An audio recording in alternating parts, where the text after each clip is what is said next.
The offseason process is officially under the way, and we all thought that, hey, free agency is right around the bend. They're going to add players. The draft is right around the corner. They're going to add players yet again. But we never stopped to think, hey, this is a new regime, offensively, defensively.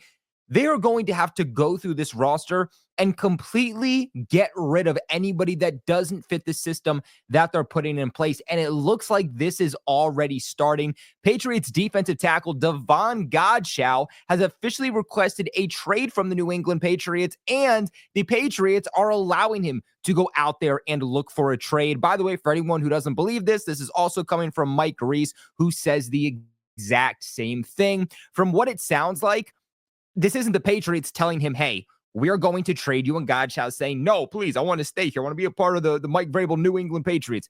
No, he's going to the Patriots and saying, hey, I would like to be traded. I don't think this is the best place for me. And the Patriots are essentially under the mindset of, go right ahead. We can replace you.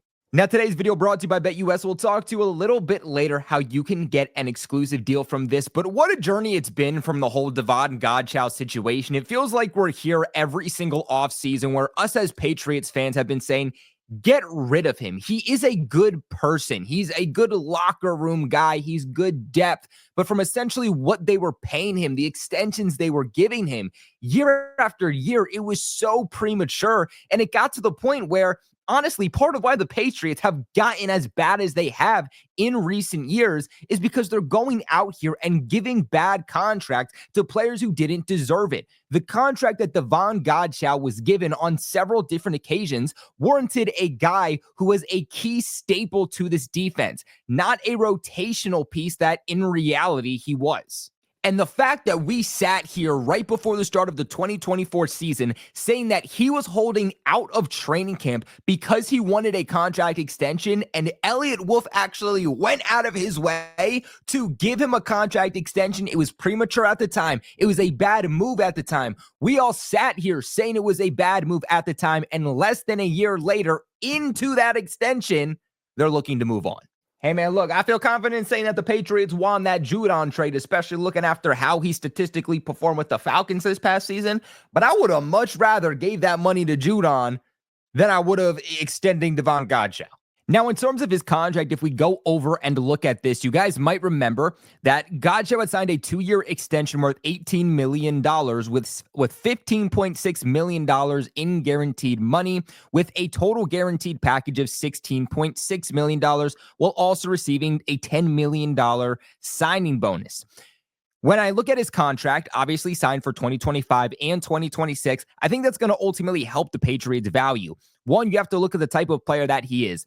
Davon Godchaux is not the guy that's going to go on the open market and get a lot of money. With that being said, he's not somebody that when the Patriots trade him is going to have a ton of interest. And from the interest he does ultimately get, which, by the way, we're already hearing that multiple teams have contacted the Patriots about trading for him, don't expect it to be a lot. And we'll get into the compensation I think that they can get towards the end of this video. But keep in mind, Davon Godchaux, he's getting older. Does this actually have his age up here? You say he's 31 years old. He's on the tail end of his career. He's more a guy that's going to come in as a rotational piece and stop the run. He's not a guy that is a 3-down defensive lineman, and he's somebody that pretty much brings next to none, or I should pretty much say next to no pass rush ability in getting to the quarterback. And that's where that value is, your ability at getting to the quarterback.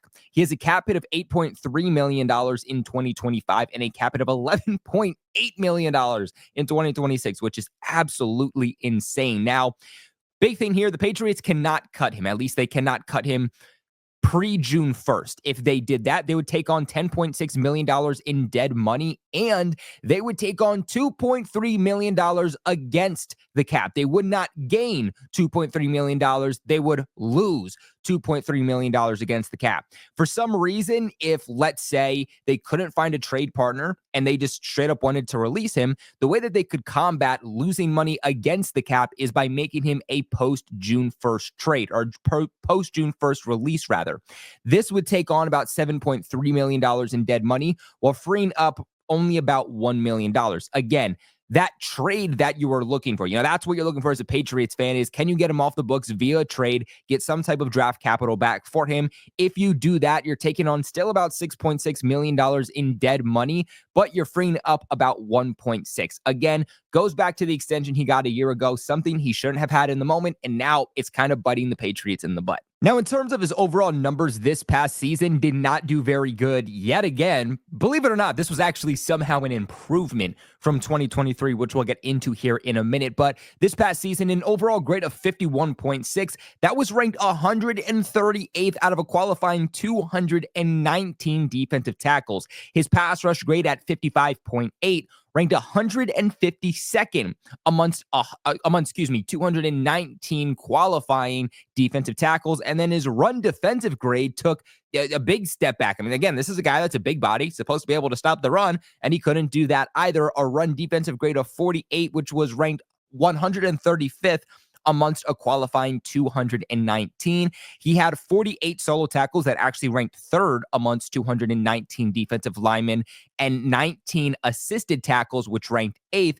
This was in large part because he was the Patriots' #1 defensive tackle. New England had so many injuries, more specifically to somebody like Christian Barmore. Now, they also lost other guys like Daniel Aquale, Jeremiah Farms at times due to injury, so Godchaux was asked to play in a much larger role, which is why his stats might seem a little bit better than in reality they actually were. Still had 0 sacks this past season, had 5 hurries, 1 quarterback hit, 6 total pressures, and 1 batted pass. So again, a guy that really does not give you a whole lot of production. You look at 2023, and by the way, when the Patriots gave him the extension, this was the season he was coming off of.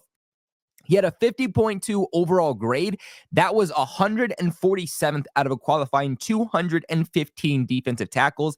A 50 overall pressure grade that ranked 203rd out of a qualifying 215 tackles.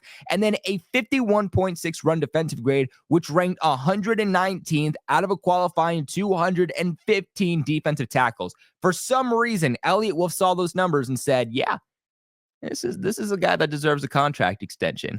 And on the reverse side of that, Godchaux said, yeah, I kind of ate last season. I think I'm going to hold out. I deserve an extension. Both parties were wrong. Now, before we continue on with today's video, I want to give a massive shout out to the sponsor of this video over at BetUS. Right now, when you guys sign up and use the code you see on the screen, YouTube150, that is YouTube150, you will lock yourselves into a limited time exclusive offer of a 150% sign up bonus on your first deposit, followed by 125 on your next 2, all the way up to $2,000. That is a deal on your first 3 deposits right now. And the deal doesn't stop there, because BetUS is also giving you 10% back on your net losses 2 times a year.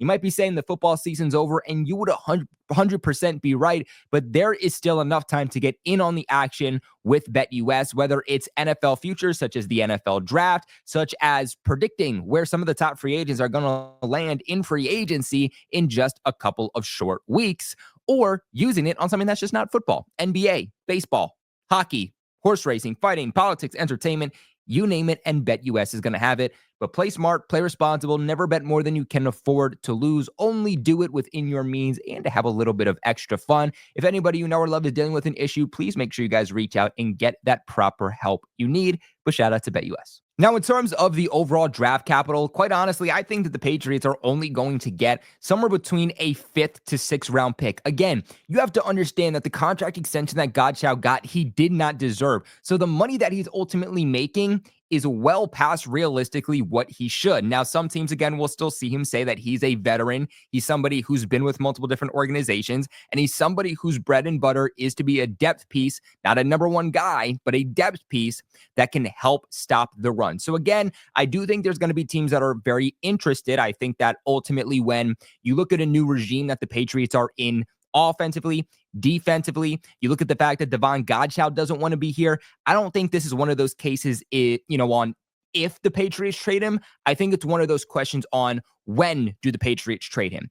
Keep in mind, too, they can't make this move now. They can't make this move next week. They have to wait till the official start of free agency, because when free agency starts, that triggers, or that essentially is the start of the new league year, which means that trades officially open back up. We are still technically in the 2024 season. And as we all know, the trade deadline stopped back in November. Ultimately, I don't think it's going to be very hard to replace Davon Godchaux. I just think that if you get rid of him, it expedites the process of needing more interior defensive linemen.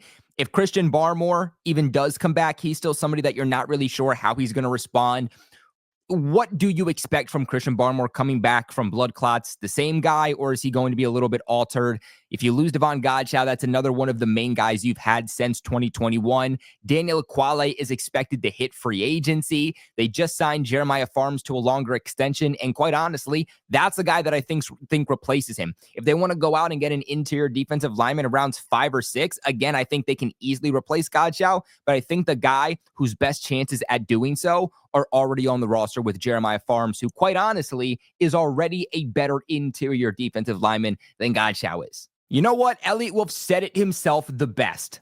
The roster that they put out in 2024 was all on him. And I'm glad that he took responsibility for it. But this is just another one of those instances where you didn't make a lot of moves, and the moves that you did make are just biting you in the butt left and right. But this is where I kick it to you guys. What are your thoughts in this move? Let us know in the comment section below. Subscribe for more New England Patriots news, thoughts, reactions, breakdowns, and rumors. We would love to have you be a part of the Patriots Global family. But until next time, another big shout out to BetUS for sponsoring today's video, and go Pats.